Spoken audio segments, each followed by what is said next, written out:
ओम शांति। 16 दिसंबर 2023। मीठे बच्चे, अविनाशी सर्जन से कुछ भी छिपाना नहीं है। अवज्ञा हो तो क्षमा लेनी है, नहीं तो बोझ चढ़ता जाएगा। निंदक बन पड़ेंगे।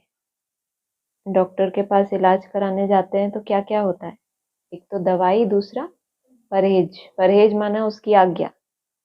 तो अगर अवज्ञा की तो क्या करना है? क्षमा लेनी है, नहीं तो बोझ चढ़ता जाएगा, निंदक बन पड़ेंगे। माना आपने अपनी बीमारी उससे छुपाई, या उसने जो आपको परहेज बताई वो की नहीं, और आपकी बीमारी बढ़ती जाएगी, तो आप सदगुरु की क्या करोगे? निंदा करोगे ना, कि तुमने हमें कैसा ट्रीटमेंट दिया। प्रश्न है, सच्ची कमाई का आधार क्या है? उन्नति में विघ्न क्यों पड़ते हैं? सच्ची कमाई का आधार पढ़ाई है। अगर पढ़ाई ठीक नहीं तो सच्ची कमाई कर नहीं सकते। उन्नति में विघ्न तभी पड़ता जब संग ठीक नहीं। कहा भी जाता है, संग तारे कुसंग बोरे। संग खराब होगा तो पढ़ेंगे नहीं, नापास हो जाएंगे। संग ही एक दो को रसातल में पहुंचा देता है। इसीलिए संग दोष से तुम बच्चों को बहुत ही संभाल करनी है। गीत है, तू प्यार का सागर है। किसने गाया गीत? ऑनलाइन जो लोग सुन रहे हैं वो भी जवाब दे सकते हैं। ये गीत किसने गाया कि तू प्यार का सागर है और हम तेरी एक बूंद के भी प्यासे हैं? हम बच्चों ने गाया। माना वो सागर और हमारे पास एक बूंद भी नहीं। बाबा ने बोला है, मुरली में सुना है कभी कि आगे चल के पानी की एक बूंद भी नहीं मिलेगी। और तुम बच्चे कभी भूख मरेंगे? बाबा की सर्विस में जो रहने वाले बच्चे हैं, जब भूख नहीं मरेंगे तो प्यास भी नहीं मरेंगे। तो वो कैसे गाएं कि तू प्यार का सागर है और हमें एक बूंद भी नहीं मिली? आगे भी तो गीत सुनो, क्या बोला? एक तरफ क्या हो रहा है? गीत सुना आप लोगों ने? नहीं सुना? क्या था?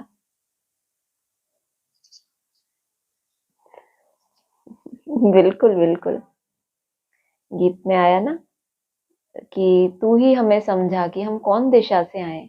उनको कुछ उलझन आन पड़ी है, जैसे कि एक तरफ क्या हो रहा है। एक बहुत सुंदर लाइन थी ना गीत में, इधर झूम के गाए जिंदगी और उधर है मौत खड़ी। एक तरफ हाहाकार का समय, एक तरफ जय जयकार चल रही है, और उनके पास क्या है? उलझन आन पड़ी। अब कौन सी दिशा से हम आए? ऐसी जगहों पर भेजे गए होंगे ना सेवा पे, अब तू बता हम कहाँ से आए। तो ये है, बाबा ने एक जगह बताया है कि बच्चे तो कभी भूख नहीं मरेंगे, वो प्यास भी नहीं मरेंगे। ये विधर्मियों ने गीत गाया कि तू है प्यार का सागर, हमें तेरी पहचान भी मिली, लेकिन फिर भी हम उस एक बूंद के प्यासे हैं। एक बूंद कौन सी? कौन सी? बहुत सुंदर जवाब। वो तो पी रहे हैं ना अभी भी। वो विधर्मी जो गीत गा रहे हैं, तू प्यार का सागर है और हम तेरी एक बूंद के प्यासे हैं, तो बाबा ने बताया है एक बूंद अर्थात मन मना भव। ओम शांति। बेहद के बाप की महिमा बच्चे करते हैं, यह है भक्ति मार्ग की महिमा। तुम सपूत बच्चे अभी सम्मुख में बाप की महिमा करते हो। समझते हो बेहद का बाप आकर हमको ज्ञान दे स्वर्ग का मालिक बना रहे हैं, क्योंकि ज्ञान का सागर वही है।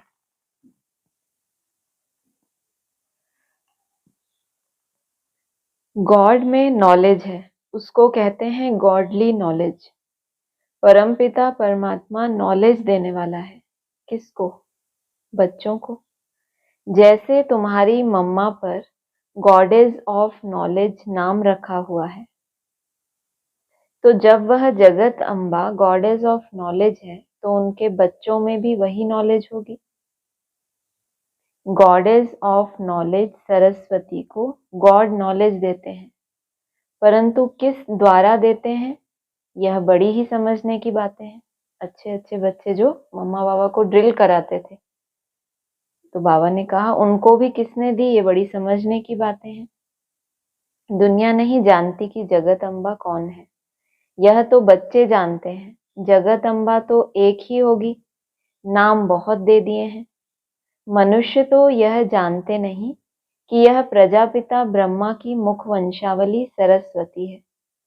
उनको नॉलेज देने वाला गॉडफादर है। सृष्टि चक्र कैसे फिरता है, यह नॉलेज गॉडफादर देते हैं। बाप ने नॉलेज दी बच्चों को, सरस्वती को कैसे मिली? जरूर प्रजापिता ब्रह्मा की मुख वंशावली है। मतलब बाप लिखाते थे और बाबा लिखते थे, और फिर वो बच्चों को नॉलेज मिलती थी, तो बाबा को कहाँ से मिली?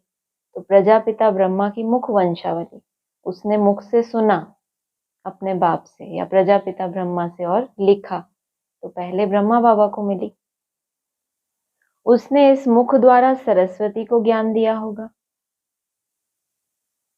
वही ज्ञान फिर औरों को भी दिया होगा। गॉड फादर पढ़ाते हैं तो जरूर गॉड फादर के बच्चे मास्टर गॉड हुए ना, इसलिए नाम रखा हुआ है गॉडेस ऑफ नॉलेज। बच्चे यह जानते हैं कि हम और हमारी मम्मा नॉलेज ले रही हैं ज्ञान सागर के द्वारा, जिसको ही गीता का भगवान कहा जाता है। भगवान तो एक है, कोई देवता या मनुष्य भगवान नहीं हो सकता। अब गॉडेस ऑफ नॉलेज है तो कौन सी नॉलेज होगी? राजयोग की। इस सहज राजयोग की नॉलेज से गॉडेस ऑफ नॉलेज सरस्वती ही फिर गॉडेस ऑफ लक्ष्मी बनती है। गॉडेस ऑफ नॉलेज की महिमा है तो जरूर बच्चों की भी है। प्रजापिता की सब संतान ठहरे। मम्मा की संतान नहीं कहेंगे। किसकी संतान? प्रजापिता ब्रह्मा की संतान। प्रजापिता ब्रह्मा के मुख कमल की यह है संतान। तुम सब ईश्वरीय संतान निश्चय करते हो। ईश्वर बाप कहते हैं मैं बच्चों के ही सम्मुख होता हूँ, वो ही मुझे जानते हैं। जो रूहानी बाप है वो रूहानी बच्चों से ही बात करते हैं, तो सन्मुख भी किनके होते हैं? जो बच्चे हैं, और वो ही मुझे जानते हैं। तो जगत अम्बा है गॉडेस ऑफ नॉलेज। यह सहज राजयोग की नॉलेज है, न कि शास्त्रों की। गॉड ने इनको नॉलेज दी और यह गॉडेस कहलाई। जगत अम्बा तो माता ठहरी। फिर दूसरे जन्म में गॉडेस ऑफ वेल्थ लक्ष्मी बनती है। पिछला जन्म जो हुआ वहां क्या कहेंगे? Goddess of knowledge. वहां केवल नॉलेज मिली, पुरुषार्थ करके वो ज्ञान रत्न जीवन में धारण नहीं हुए थे, लेकिन जब जीवन में धारण हुए तो गॉडेस ऑफ वेल्थ लक्ष्मी बनती है, जिससे मनुष्य भीख मांगते हैं। तो सिद्ध हुआ बाप द्वारा जगत अम्बा को राजयोग का वर्षा मिलता है। उनको गॉडेस ऑफ नॉलेज कहा जाता है। नॉलेज सोर्स ऑफ इनकम है। यह है सच्ची कमाई जो सच्चे बाप द्वारा होती है। तुम अब नंबरवार पुरुषार्थ अनुसार सच्ची कमाई कर रहे हो। जब knowledge he source of income है तो नॉलेज तो सबको भगवान एक जैसी देते हैं, फिर ऐसा क्यों बोला कि नंबरवार पुरुषार्थ अनुसार सच्ची कमाई कर रहे हो? इसका मतलब अनेक प्रकार की कमाई हो रही है। सच्ची कमाई भी है तो उसके मुकाबले परसेंटेज में होगी, वो झूठी कमाई भी होगी। जितनी एक्यूरेट नॉलेज बुद्धि में बैठी है, फिर वो उतनी ही योग बल से अपने पुरुषार्थ से सच्ची कमाई करेंगे। अगर पढ़ाई नहीं करते तो उनको सच्ची कमाई नहीं होती। संग ठीक नहीं होगा तो पढ़ नहीं सकेंगे, उन्नति नहीं होगी। संग तारे कुसंग बोरे। संग खराब होगा, पढ़ेंगे नहीं तो नापास हो पिछाड़ी में बैठे रहेंगे। टीचर जानता है इनका क्या कारण है, बाप नहीं जानता है। टीचर जो पढ़ा रहा है वो तो स्कूल में होता है, तो उसको पता होता है कि ये बच्चा गफलत करता है, पढ़ता नहीं, तो पीछे बैठता है कि टीचर मेरे को देखे ही ना। लेकिन बाप तो घर में बैठा है, उसको क्या पता बच्चा स्कूल में क्या कर रहा है, तो इसलिए बोला बाप नहीं जानता। हाँ, इतना बाप जरूर समझेगा कि पढ़ाई कम की है, पढ़ाई कम की है जरूर खराब संग है जिसके कारण नापास हो पड़ते हैं। जब रिजल्ट आएगी और फेल हो जाएगा बच्चा तो बाप भी जानेगा ना। समझो आपस में प्यार है, दोनों नहीं पढ़ते हैं। मान लो किसी दो का आपस में अच्छा प्यार हो गया स्टूडेंट्स का, और दोनों पढ़ने वाले नहीं हैं। बाप समझते हैं तो एक दो को रसातल में पहुंचा देंगे, क्योंकि उसका भी पढ़ने में मन नहीं, उसका भी पढ़ने में, तो एक दूसरे को क्या बोलेंगे, अरे छोड़ यार क्या करना है, तो एक दूसरे को रसातल में पहुंचा देंगे। बाप समझते हैं कि यह पढ़ते नहीं, इनको अलग करना चाहिए। पढ़ाई बिगर मनुष्य को कहा जाता है बेसमझ, पढ़ते हैं तो कहेंगे समझदार। भगवान की मत पर नहीं चलते तो कहा जाएगा यह सौतेला बच्चा है। कहते हैं ना मातेला और सौतेला, कैसे कहा जाए? अगर भगवान ने कोई आज्ञा दी और उस मत पर नहीं चले तो उनको सौतेला कहा जाएगा, परंतु वह अर्थ को नहीं जानते हैं। तुम जानते हो कोई नहीं पढ़ते हैं तो फिर पतित के पतित ही रह जाएंगे, नापास हो भागंती हो जाएंगे, पहले मन बुद्धि से फिर शरीर से भी।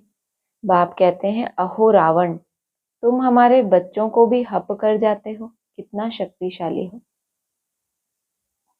बच्चे शैतान की मत पर चल पड़ते हैं, श्रीमत पर नहीं चलते हैं। अपने साथ प्रण करना चाहिए, कदम कदम हम बाबा की मत पर चलेंगे। जो श्रीमत पर नहीं चलते उनको आसुरी मत वाला कहेंगे। बाबा समझ जाते हैं कि यह इतना ऊंच पद पा नहीं सकेगा, किसी को समझा नहीं सकेगा, तो कहेंगे रावण के वश है। योग नहीं है जो बुद्धि शुद्ध हो जाए, बुद्धि का योग भी चाहिए। भी क्यों लगाया यहाँ पे? बुद्धि का योग भी चाहिए।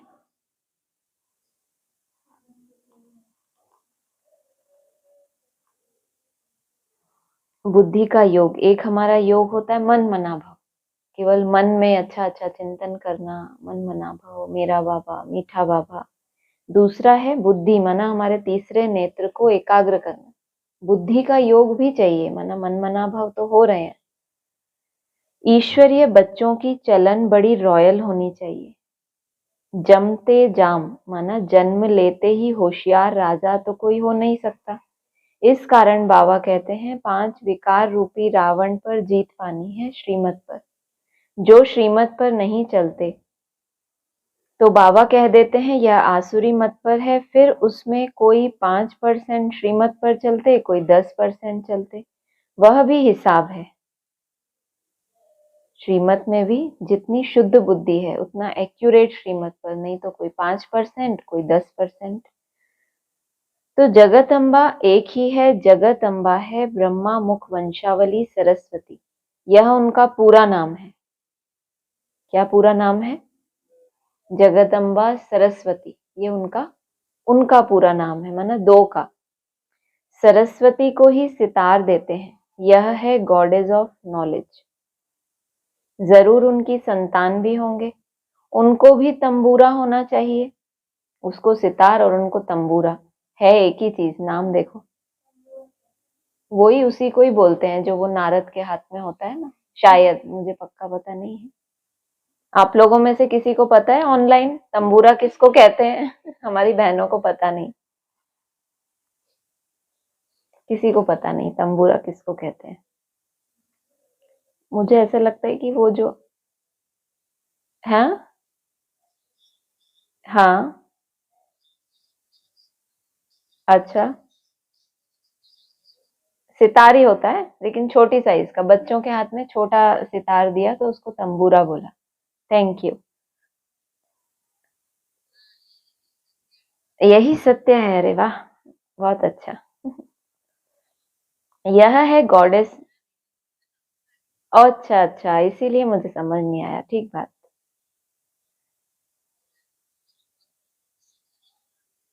अच्छा, देखना पड़ेगा, ये तो रिसर्च का पॉइंट हो गया। अच्छा, बाकी गुजराती लोग भी सहमत है कि तंबूरा दोनों तरफ बजता है? मैंने सुना था डमरू दोनों तरफ बजता है, पता नहीं।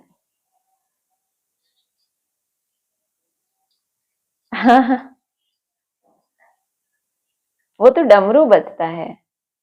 अगर सितार के साथ कंपेयर किया है तंबूरा को तो वैसा ही कोई इंस्ट्रूमेंट होगा, अलग से नहीं हो सकता फिर वो, है ना। ठीक है, छोटा सितार, हाँ हाँ वो बताया राजन भाई ने। अच्छा, ओके, जी जी, ठीक। देखो झाड़ में यह सरस्वती बैठी है, राजयोग सीख रही है, फिर यह जाकर लक्ष्मी बनती है, गॉडेस ऑफ वेल्थ। इसमें हेल्थ, वेल्थ, हैप्पीनेस सब आ जाती है। किसमें? बोला गॉडेस ऑफ वेल्थ है, लेकिन बाबा कह रहे हैं इसमें हेल्थ, वेल्थ, हैप्पीनेस सब आ जाती है। यह तो सिवाय परमपिता परमात्मा के कोई दे ना सके। हेवनली गॉड फादर वह है। अब देखो मम्मा सर्विस कर रही है, समझो कहाँ मम्मा को निमंत्रण दें। तो पहले मम्मा के ऑक्यूपेशन को जाने, पहले नॉलेज चाहिए यह कौन है, दुनिया तो नहीं जानती। कहते हैं श्री कृष्ण को गाली मिली, परंतु यह तो हो नहीं सकता, इम्पॉसिबल है। आज गाली की बात आई थी ना सुबह, बाबा कह रहे हैं इम्पॉसिबल है। सबसे जास्ती गाली खाने वाला है कौन? कौन सबसे जास्ती? सबसे जास्ती गाली खाने वाला कौन है? शिव बाबा। सेकंड नंबर में गाने खाने वाला है ब्रह्मा। श्री कृष्ण और ब्रह्मा, श्री कृष्ण और ब्रह्मा दो हो गए, परंतु श्री कृष्ण को गाली दे न सके जब वो ब्रह्मा का रूप है उसका, जिसमें शिव प्रवेश है, तब वो गाली खाते हैं। बाबा ने कहा ना कि देखो ये ब्रह्मा ने तो अपने जीवन में कभी गाली नहीं खाई, अभी बाबा ने प्रवेश किया है तो कितनी गाली खाते हैं। मनुष्यों को यह पता नहीं कि सरस्वती गॉडेस ऑफ नॉलेज भविष्य में राधे बनती है, स्वयंवर बाद लक्ष्मी बनती है, गॉडेस ऑफ वेल्थ। उनमें हेल्थ, वेल्थ, हैप्पी सब आ जाता है।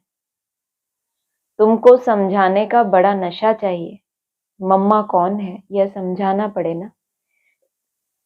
यह है सरस्वती, ब्रह्मा की बेटी, मुख वंशावली। भारतवासी कुछ भी जानते नहीं, नॉलेज है नहीं, अंधश्रद्धा बहुत है।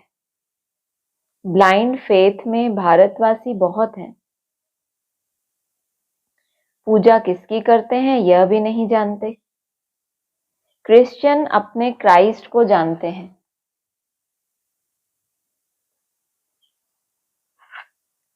सिख लोग जानते हैं कि गुरु नानक ने सिख धर्म स्थापन किया, और भारतवासी जिसकी पूजा करते हैं, जिसको मम्मा कहते हैं, वो मम्मा कहाँ, कैसे, क्या पार्ट प्ले कर रही है और आगे क्या पार्ट प्ले करेंगी, वो कुछ उनको पता नहीं है।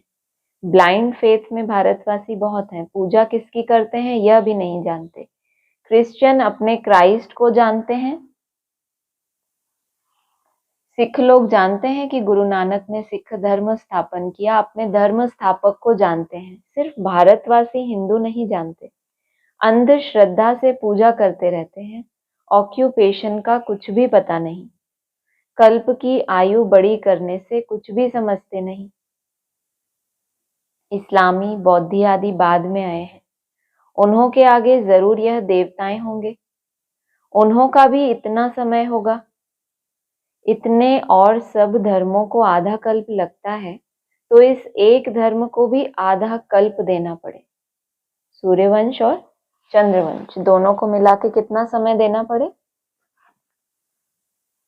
आधा कल्प माना कितना? ऑनलाइन आधा कल्प माना कितना समय देना पड़े? नहीं, यहाँ की बात है, बेहद की बात है, नई दुनिया की बात है। आधा कल्प 7 ईयर्स, 7 वर्ष। हाँ, तो सूर्यवंश, चंद्रवंश, ये दो का समय, पहले ये दो का समय 7 वर्ष, कब से कब तक?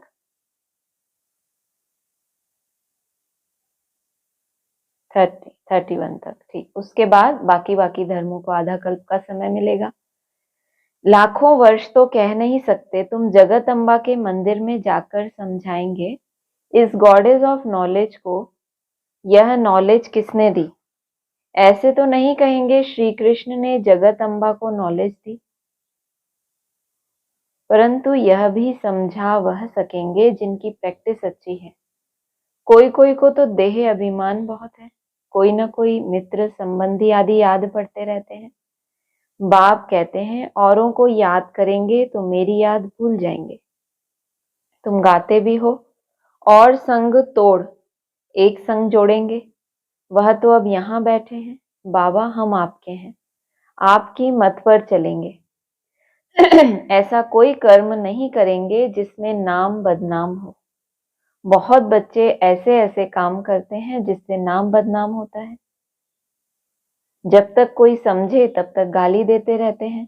पहले अपने को भगवान का बच्चा बताते हैं, दूसरों को संदेश देते हैं, फिर ऐसे ऐसे काम करते हैं तो नाम किसका बदनाम होता है? बाप का। अब जब तक उनको समझ आए तब तक तो गाली देते रहते हैं। नाम भी तो बाला हुआ है, अहो प्रभु तेरी लीला गाई है ना। परंतु बच्चे समझ सकते हैं और कोई जानते नहीं।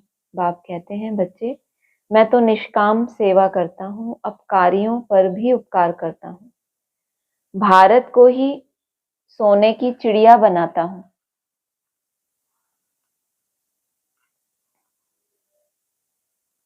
नंबर वन उपकार करने वाला हूँ, परंतु मनुष्य मुझे सर्वव्यापी कह बहुत गाली देते हैं। मैं तो तुम बच्चों को नॉलेज देता हूँ। तो इस ज्ञान यज्ञ में आसुरी संप्रदाय के विघ्न बहुत पड़ते हैं। बाप तो समझाते हैं जो बच्चे अच्छी तरह नहीं समझते हैं उनके कारण ही किचड़ा पड़ता है।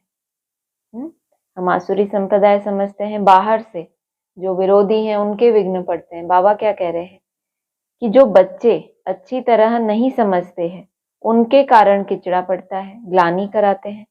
कई बच्चे तो बहुत अच्छी सर्विस करते हैं, कई डिससर्विस भी करते हैं।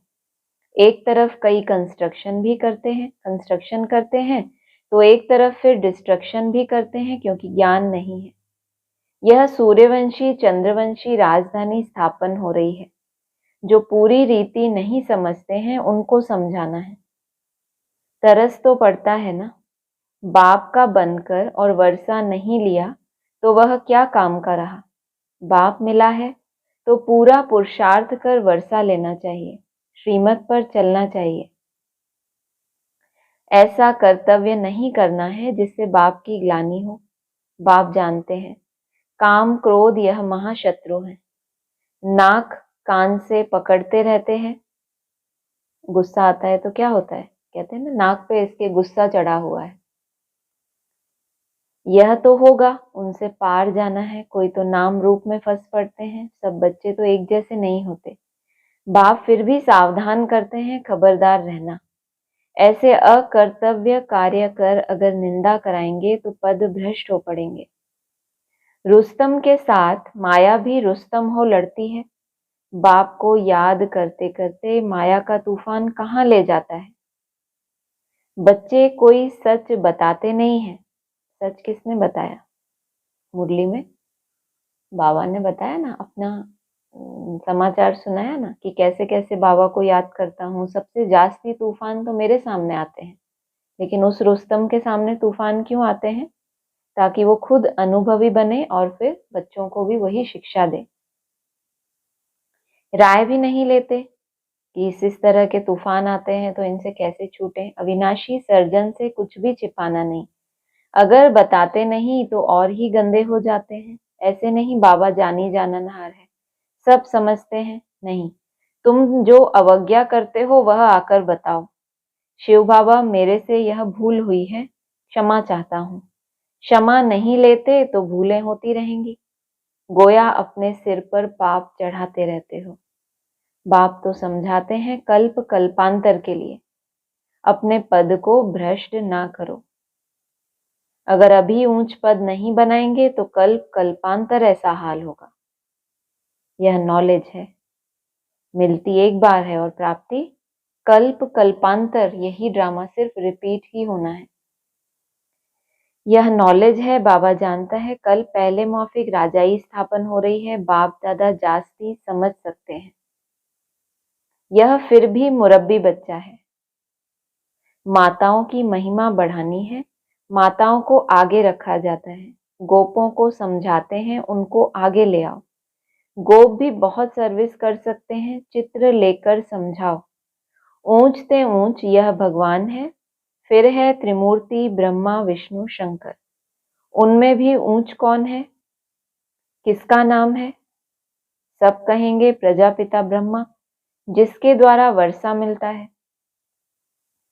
शंकर या विष्णु को पिता नहीं कहेंगे, उनसे कोई वर्षा नहीं मिलता है।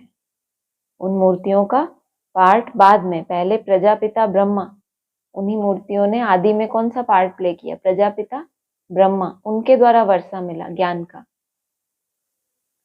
इनसे क्या वर्षा मिलता है? उनसे कोई वर्षा नहीं मिलता है। प्रजापिता ब्रह्मा इनको कहा जाता है। इनसे क्या क्या वर्षा मिलता है? ब्रह्मा है शिव बाबा का बच्चा, शिव बाबा है ज्ञान का सागर, हेवन स्थापन करने वाला, तो जरूर हेवन के लिए शिक्षा मिलती है। माना जो हेवन भगवान ने स्थापन किया, अब उसमें आपको कैसे प्रवेश मिलेगा, उसके लिए शिक्षा को धारण करना पड़े। तो यह राजयोग के लिए मत है, ब्रह्मा द्वारा बाप श्रीमत देते हैं। यह है देवता बनने के लिए। Brahma Kumari so Shri Lakshmi goddess of wealth, वह ब्राह्मण, वह देवी देवता। निराकारी दुनिया में सब आत्माएं हैं। बच्चों को समझाते तो बहुत हैं, परंतु समझने वाले कोई समझे। मनुष्य तो ब्लाइंड फेथ से सन्यासी गुरु के फॉलोअर्स बनते हैं, उनसे क्या मिलेगा यह भी नहीं जानते। टीचर तो फिर भी जानते हैं कि पदवी पाएंगे, बाकी जिसके फॉलोअर्स बनते हैं उनसे क्या प्राप्ति है, कुछ भी नहीं जानते। यह है अंधश्रद्धा। फॉलोअर्स तो है ही नहीं। बाबा कहते हैं सन्यासी घर बार छोड़ के जंगल में चले गए और वो अपने को फॉलोअर्स कहलाते हैं, और अपने घर गृहस्थ में ही रहते हैं तो उनको फॉलोअर्स तो नहीं कहेंगे। तो वो सन्यासी कभी भी फॉलोअर्स को अपने जैसा नहीं बनाते, न वह बनाते और न तुम उनके जैसा बनते हो। एम ऑब्जेक्ट क्या है, कुछ भी नहीं जानते। अच्छा, मीठे मीठे सिक्की लदे बच्चों प्रति माता पिता बाप दादा का याद, माता पिता का याद प्यार और गुड मॉर्निंग। रूहानी बाप की रूहानी बच्चों को नमस्ते। रूहानी बच्चों की रूहानी बाप दादा को नमस्ते। सार है संग दोष से सदा बचे रहना है। सच्ची पढ़ाई पढ़कर सच्ची कमाई का स्टॉक जमा करना है। सच्ची कमाई कौन सी बताई? कि ये भी चाहिए, बुद्धि योग बल भी हमें चाहिए। याद के लिए एक तो शुद्ध बुद्धि, और उस बुद्धि योग बल से एकाग्र करके उसको जो कमाई हम करते हैं। कदम कदम पर बाबा की श्रीमत पर चलेंगे, यह अपने साथ प्रण करना है। वरदान है सर्व फरियादों की फाइल को समाप्त कर फाइन बनने वाले कर्म योगी भव। सर्व फरियादों की फाइल को, फरियादों की फाइल रह गई है अभी, या केवल याद से ही सब फरियादें पूरी कर रहे हैं? क्या कर रहे हैं? याद कर रहे हैं या फरियाद कर रहे हैं? तो बाबा ने कहा सर्व फरियादों की फाइल को समाप्त कर फाइन बनने वाले कर्म योगी भव। जैसे आत्मा और शरीर कंबाइंड है तो जीवन है, ऐसे कर्म और योग कंबाइंड हो तो ही उसको क्या कहेंगे? ब्राह्मण जीवन। 2-3 घंटा योग लगाने वाले योगी नहीं, लेकिन योगी जीवन वाले, उनका योग स्वतः और सहज होता है। उनका योग टूटता ही नहीं जो मेहनत करनी पड़े। उन्हें कोई भी फरियाद करने की आवश्यकता नहीं। जिसका कर्म और योग कंबाइंड है, जिस अभ्यास के लिए मेहनत कर रहा है, तो बीच बीच में ऐसे तो नहीं कि केवल 2-3 घंटे के लिए योग में बैठे फिर भूले। योगी जीवन वाले, उनका योग स्वतः और सहज होता है। उनका योग टूटता ही नहीं जो मेहनत करनी पड़े। उन्हें कोई भी फरियाद करने की आवश्यकता नहीं। याद में रहने से सब कार्य स्वतः सफल हो जाते हैं। फाइन बनने वाले के सब फाइल खत्म हो जाते हैं, क्योंकि योगी जीवन सर्व प्राप्तियों की जीवन है। स्लोगन है, हर समय करावनहार बाप याद रहे तो निरंतर योगी बन जाएंगे। हर कर्म में ये स्मृति की कराने वाला हमसे करा रहा है। अच्छा, ओम शांति।